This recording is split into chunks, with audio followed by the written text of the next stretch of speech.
Geekery and Academia. I'm your instructor, Dr. Mike. Here at Geekery and Academia, I discuss a wide range of topics and issues, from comic books, novels, movies, and video games, to education, history, college life, and graduate school, and whatever else pops into my silly little head. Thank you for joining me in this organized chaos. And today I'll be discussing the Charmed Reboot. And like my Mass Effect Andromeda video, I'll be speaking in defense of the reboot, while talking about it in relation a little bit to the original series. Really a lot of it. Also ignore the beanie. It's a little cold. So if you click on the video, then I'm assuming you're familiar enough with both series, but if not, here's the general details. Both Charmed series are about adult sisters who learn that they're not only witches, but the most powerful witches in the world, known as the Charmed Ones. And they are destined to battle the forces of evil. Meanwhile, they are also going about their daily lives, dealing with family, friends, work, and love. In the original series, you had Prue, Piper, Phoebe, and later on Paige was introduced as in season 4 as their half-sister, replacing Prue after her death in season 3. While in the reboot, you have Macy, Maggie, and Mel, with a new possible sister family member set to be introduced after Macy's death at the end of season 3, ironically enough. What can I say about the concept? Sure, it's simple, but it's fun, and both series have proven that the formula works, as the original series ran for 8 seasons and led to a comic book continuation and several spin-off novels, while the reboot is about to start its 4th season. And plus, it's just fun to see women kick demon booty. I mean, just look at Buffy the Vampire Slayer. Now with the reboot series, it has many of the original series charms, but it's slowly building on something unique onto itself. The reboot is focused on creating a larger narratives to work alongside its Monster of the Week formula, while the original series purely relied on the Monster of the Week formula until its 3rd season, to focus on a larger narrative, but it would soon fall back to that old routine after season 4 until this final season, when they'd get back to trying to form a larger narrative. So for this discussion, I'm going to avoid some of the more production behind the scenes aspects of the show to focus more on the entertainment aspects. Like it is no secret that the WB treated the original series terribly, and that the cast documented abuses from both the network, production, and even each other. And the reboot series appears to have inherited some of those issues with the CW, but only time will tell if those issues are just as terrible. Now, for the reboot series, I have to stress that it's at least attempting to break away and do different things from the original series, particularly with modernizing the show's greater narrative and themes, since it's no longer the late 90s, early 2000s, with certain aspects of the original series that was done back then would not fly with today's audience. And I say this as someone who is currently rewatching the original series for fun, and some things really didn't age well. In particular, the succubus episode from season 2 of the original series being proof of that, in terms of talking about gender and sexuality, and very much a product of the 90s. Let's just leave it at that. Now, what helps the reboot series stand out a little bit more, at least to me, aside from the greater focus on having a more cohesive story, is how it's approaching the sister's place in the magical world, and in relation to magic itself.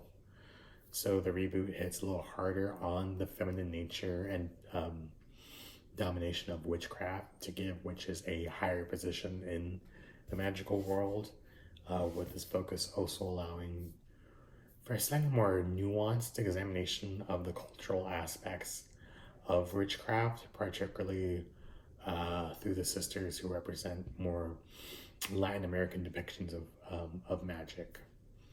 So this cultural focus then pushes away from the more traditionally Eurocentric depictions of magic in Western media, even as the Reboot series sisters are so often chanting spells, using Latin words, speaking in Latin. But at the least, I can say the Reboot is starting to do something a little bit different with that. And then leaning harder onto the more feminine depiction of witchcraft in relation to feminine power. It reinforces this by the decision to make the elders of the Reboot series senior witches, whereas in the original series, the elders were senior guardian angels, were primarily shown as being men, which showed more of the crushing weight of male domination over the original series sisters. So even though the Charmed Ones are known as the greatest forces of good in the world, and certainly had more power than the elders,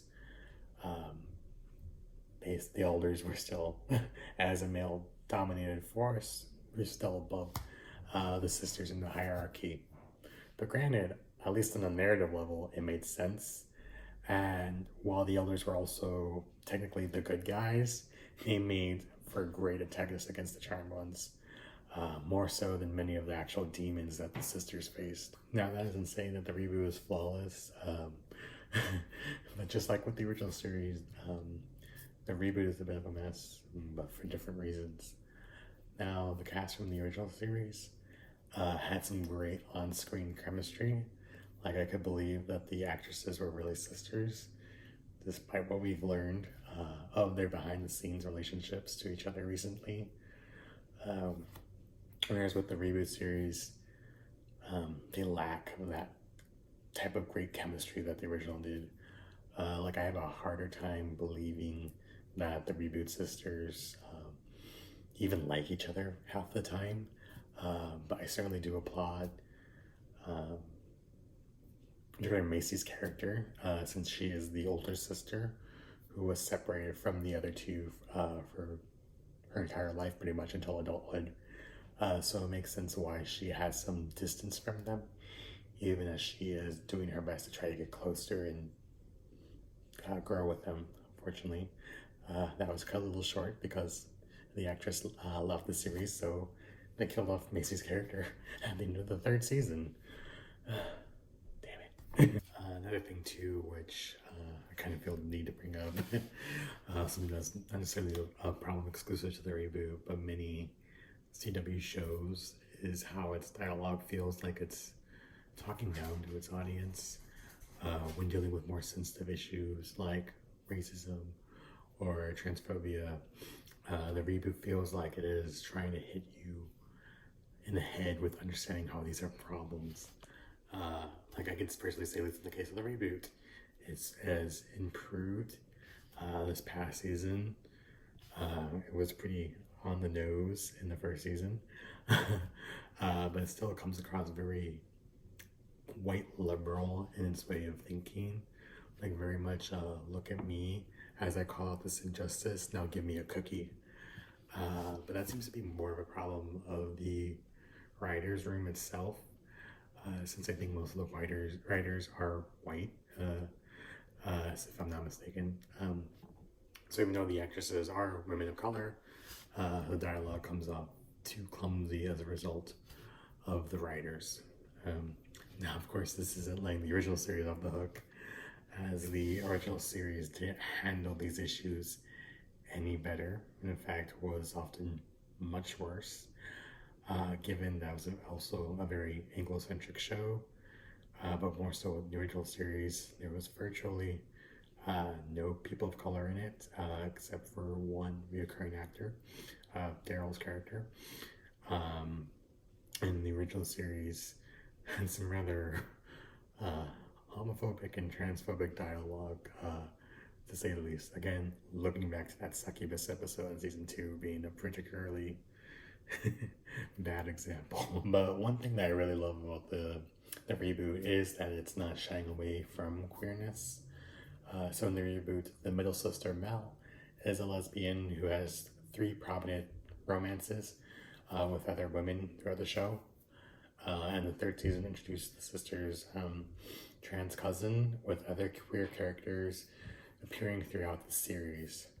Whereas the original series had maybe 3 queer characters that appeared as random guest roles throughout the entire series. Even though the original series was also set in San Francisco. Like, really. Even if all the sisters had to be straight, you couldn't give them one reoccurring gay friend.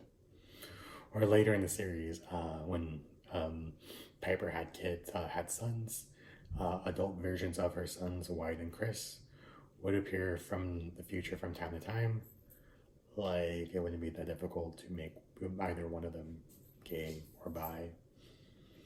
But overall, I can certainly say that the reboot is a pretty enjoyable experience and certainly can stand on its own merits. I do hope that with season 4 and going forward, if it has it going forward, CW is having some issues as a network itself. I'm certainly hoping that the reboot allows itself to move away from the original series shadow and keep experimenting with new things and trying to break away from that so rigid formula and add a bit more nuance into the dialogue as well, so it doesn't talk down to its audience quite as hard as it's done in previous seasons, would also really help. But yeah, we'll see what's going on with the season. They haven't even aired a teaser or release date as of now, I believe. So only time will tell what season 4 going to happen, but it's anything like season 3, which was pretty creative in the use of the pandemic restrictions and its use of the storyline with Tartarus and the Perfecti as villains. Probably in for a very good time, but we can only wait and see with this new sister or new sibling, cousin, whatever is going on. Whoever they used to replace Macy. Season 4 should be interesting. We'll have to wait and see what's going on, though. So that's it for today. Thank you for joining me, and I hope to see you next time. I post videos every Tuesday and Thursday. You can also follow me on Twitter, TikTok, and Tumblr. I'm Dr. Mike, and I'll see you next time. Bye!